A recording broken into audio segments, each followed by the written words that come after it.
दिलीप और सुधांशु नाम के दो भाई थे। दिलीप की शादी कावेरी के साथ हुई और सुधांशु की शादी माया के साथ। शादी के बाद दोनों भाई अपनी अपनी पत्नी के साथ खुशी खुशी रहा करते थे। दोनों भाइयों के परिवार एक ही घर में रहता था। साथ में खाना, साथ में घूमना, कुल मिलाकर दोनों भाइयों का परिवार खुशहाल परिवार था। कुछ सालों के बाद दिलीप की पत्नी कावेरी को एक बेटा हुआ।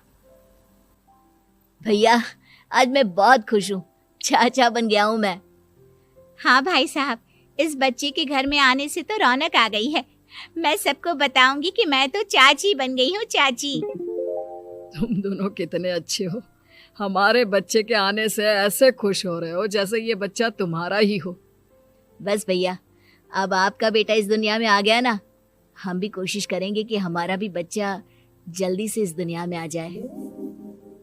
और फिर आपका और हमारा बच्चा दोनों मिलकर दिन भर घर के आंगन में खेला करेंगे। कितना मजा आएगा ना।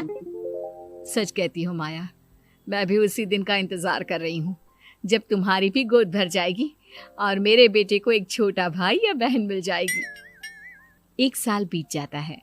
दिलीप और कावेरी का बेटा अब 1 साल का हो चुका था, लेकिन सुधांशु और माया की कोई औलाद नहीं होती।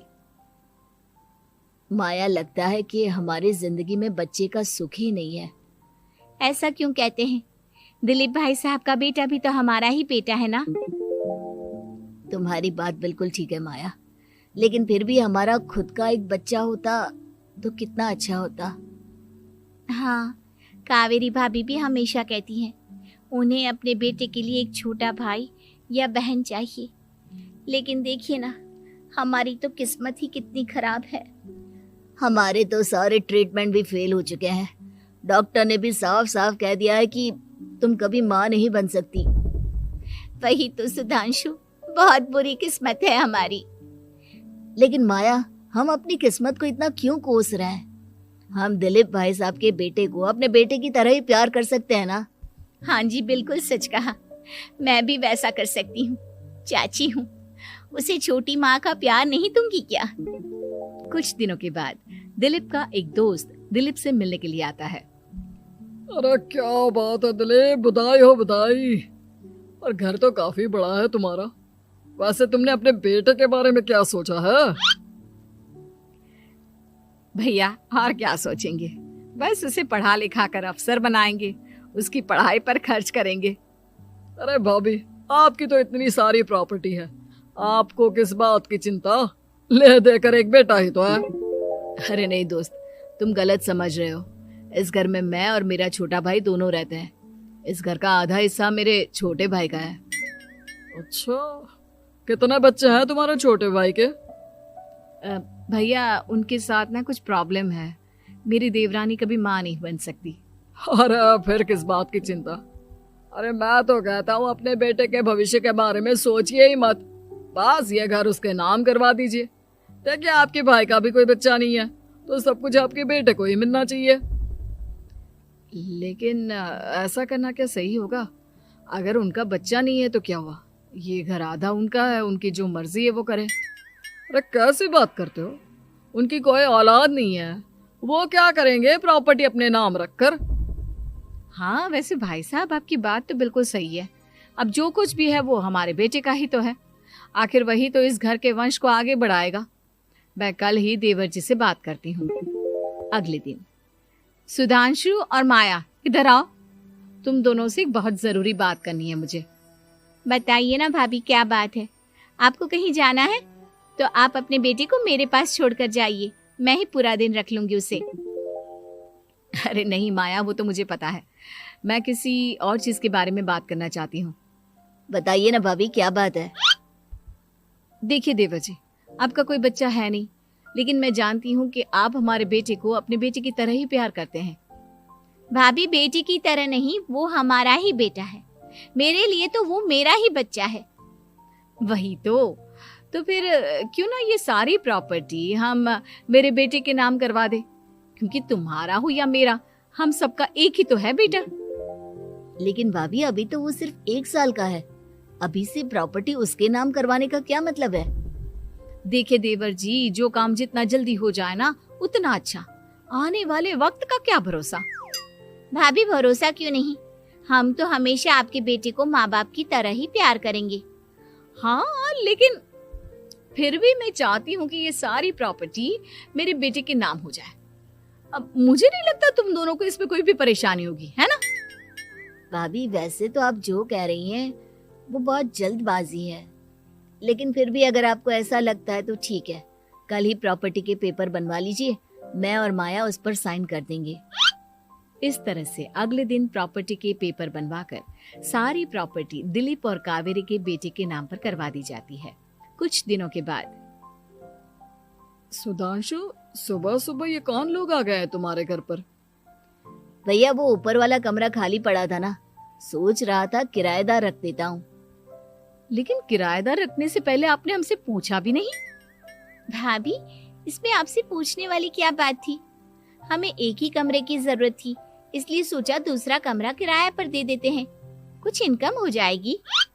अरे माया, ये सारी प्रॉपर्टी अब मेरे बेटे के नाम पर है और यहाँ पर जो कुछ भी होगा उसके लिए तुम्हें मेरी या दिलीप की परमिशन तो लेनी पड़ेगी ना। हाँ सुधांशु, तुम्हारी भाभी ठीक ही तो कह रही है। अब देखो, तुमने खुद अपने हाथों से ये प्रॉपर्टी हमारे बेटे के नाम की है, वह अभी बहुत छोटा है, तो इस घर से रिलेटेड सारे फैसले तुम्हें हमसे पूछ कर लेने चाहिए।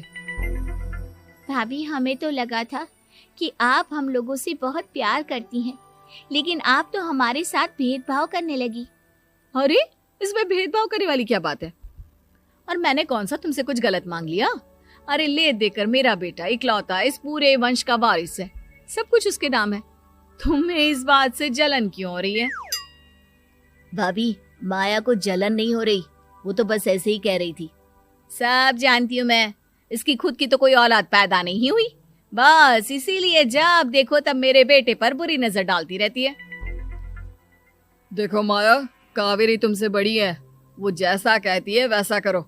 और वैसे भी इस घर पर अब तुम लोगों का कोई अधिकार नहीं है, वो तो हम लोगों की भलाई समझो जो तुम्हें अभी तक यहाँ रहने दिया है। भैया आप इतने कैसे बदल गए? इस प्रॉपर्टी ने आपके दिल से हमारे लिए प्यार पूरी तरह खत्म कर दिया है क्या? इसी तरह वक्त बीतता जाता है और देखते देखते दिलीप और कावेरी का बेटा प्रणव 25 साल का हो जाता है और उसकी नौकरी लग जाती है। पापा आज मेरा अपॉइंटमेंट लेटर आ गया है, मैंने सिंगापुर में जॉब ज्वाइन कर ली है। लेकिन प्रणव, विदेश में नौकरी करने जाने से पहले तुम्हें कम से कम अपने मम्मी पापा से एक बार पूछना चाहिए था ना।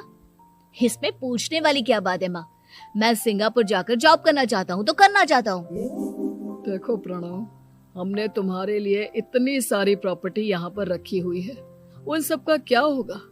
यहाँ रहो, बिजनेस करो। सॉरी पापा, मैं यहाँ रहकर कोई बिजनेस नहीं करने वाला, और ये जितनी भी प्रॉपर्टी आपने मेरे लिए संभाल कर रखी है ना, ऐसे ही किसी को दान में दे दीजिए, क्योंकि मैं सिंगापुर से वापस इंडिया आकर कभी नहीं रहने वाला। दिमाग खराब हो गया है तेरा, जानता नहीं तेरी वजह से हमने तेरे चाचा चाची से लड़ाई करके पूरा घर तेरे नाम करवा दिया था। हाँ तो ऐसा करने से पहले आपको सोचना चाहिए था ना।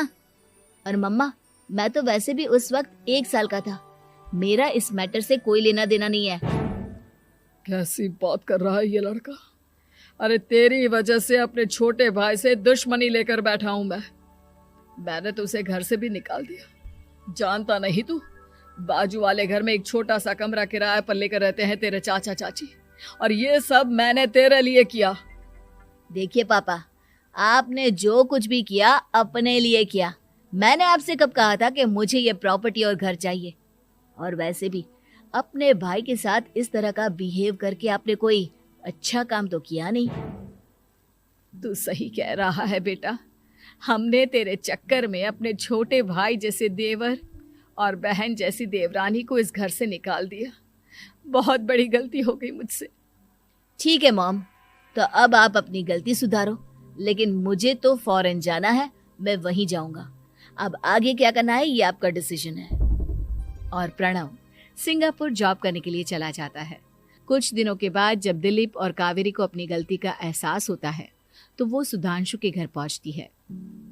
सुधांशु, माया, हमें माफ कर दो, हमसे बहुत बड़ी गलती हो गई। क्या हुआ भाभी? आज इतने सालों के बाद अब हम गरीब लोगों के घर क्या करने आई हैं? भाभी, हमने तो खुशी खुशी अपने भतीजे को सब कुछ दे दिया, अब हमारे पास कुछ भी नहीं बचा है। भाई मुझसे बहुत बड़ी गलती हो गई, जो तेरे जैसे भाई को मैंने प्रॉपर्टी के चक्कर में घर से निकाला, और जिसके लिए मैंने ये सब कुछ किया वो खुद ही विदेश चला गया। भैया भाभी, जिस बेटे के लिए आपने हम लोगों को इतनी तकलीफ दी, आपस के प्यार को बिगाड़ा, जब वही आपसे दूर चला गया तो आपको इस बात का एहसास हुआ। लेकिन माफ कीजिए, अब हम आपके साथ रहने के लिए उस घर में नहीं आ सकते। नहीं नहीं माया, ऐसा मत कहो, मुझसे बहुत बड़ी गलती हो गई, प्लीज वापस चलो, मैं वो घर फिर से तुम्हारे नाम कर देती हूँ। भाभी, मैं उस घर का क्या करूंगी? किसके लिए? मेरा कोई बच्चा नहीं, मैं तो बस जिंदगी भर आप लोगों के साथ प्यार से रहना चाहती थी, प्रणव को अपने बेटे की तरह प्यार करना चाहती थी, लेकिन आपने मुझसे वो अधिकार छीन लिया। भाभी और भैया, एक सवाल पूछना चाहता हूँ आप लोगों से। जो बच्चा कुछ ही दिन पहले दुनिया में आया हो, जिस बच्चे के भविष्य का आपको पता ही ना हो, उसके लिए अपने पुराने रिश्तों को तोड़ देना, अपने सगे रिश्तेदारों से दुश्मनी मोल लेना, उनके साथ झगड़ा करना, उनकी बेइज्जती करना, क्या ये सही है? कम से कम हमें सही वक्त का इंतजार तो करना चाहिए ना। सिर्फ प्रॉपर्टी के लिए अपने सगे भाई को घर से निकाल दिया, वो भी अपने 1 साल के बेटे के लिए। क्या ये वाकई में सही था? जवाब दीजिए मेरे।